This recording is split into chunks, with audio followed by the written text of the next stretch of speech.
just looked at how to write the verses using a basic for loop, and again, the structure is that we initialize some empty data structure. Here we're using a list. It could also be a string that if we wanted, not in this particular case, but we've seen that before in so many other exercises where we initialize a string or a list, and then we iterate through something like the lines of a file. Here we're iterating through the numbers in a range, and then we're appending to or building up that data structure, and then we handle it after the for loop.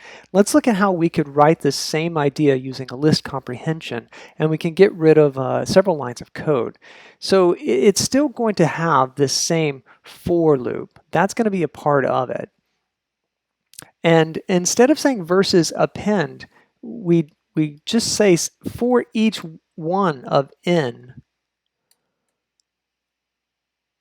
we're going to call verse n for n in range args num. And I think it looks even nicer to put that on one line of code. That is the whole list comprehension.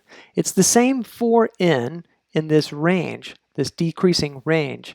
And each individual element of the list is going to be created by calling verse for that n. Believe this should work. Let's run it. Let me make sure I save it. Let's run it for 1. Let's run it for 2. That looks okay to me, but let's make sure by running our test suite. That works, and I think it's much cleaner than the other way that used several lines of code. If you're comfortable with that, I'd like to show you an even shorter way to write this that I think looks even nicer, which is to take, I'll copy and paste for the moment, this, and I'm going to write the same thing using a map function. So I'm going to comment this out, and I'm going to show you how we can say map verse, and map verse. We're going to map onto the verse, and I don't need to say for because this is a map. And map wants a function and then some iterable. So a range is an iterable. It will create a range of numbers that map will consume. And so what we want is for each one of those numbers to go in as an argument to verse. And verse is written such that it takes exactly one argument. So map will automatically give each one of these numbers to verse and will produce the verses. So if I run this, again, let's try for 1, let's try for 2, let's run our tests, and we see that also passes all of our tests, and it's even fewer lines, even fewer characters to type, and it's really a very clean way to write this. Let's see how I did it, if I did anything different here. Yes, it's exactly the same. I could, even if I wanted, shorten this up. That looks pretty readable, but if I wanted to get it down to one line of code, I could join this. And I could get really the solution, not down to one line of code. Let's see, I must be missing a parenthesis. Let's see.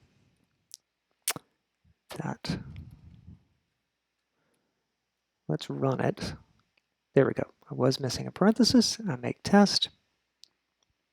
And so really, I've gotten this down to one line of code because most of the work is actually done here in this verse function.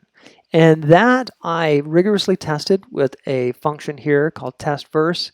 And so once I have the verse worked out, it's really just a matter of mapping these arguments into that function and then joining them together on 2 new lines. So if you understood the first version, we're using a for loop the best, then that's great. If it made sense to you how to use the list comprehension and you're more comfortable with that solution, I definitely recommend you use that. I hope that maybe you appreciate the terseness of this last version that uses a map. I think that this is a rather advanced technique, but it's also a very clean way to write code. And I think that the combination of understand what map forces you to do is to think about that function that handles each one of the individual cases, which is what you're doing in a for loop. You're iterating through each element, and then you're saying, what can I do with this element? We'll take that idea out and put it into a function and then write a test for that function. And now that's the better way to generate a list of items that need to be generated from some other list. Think about how you can handle one item, not how to handle the entire list at once. So hopefully that was an interesting solution for you, and we'll keep moving.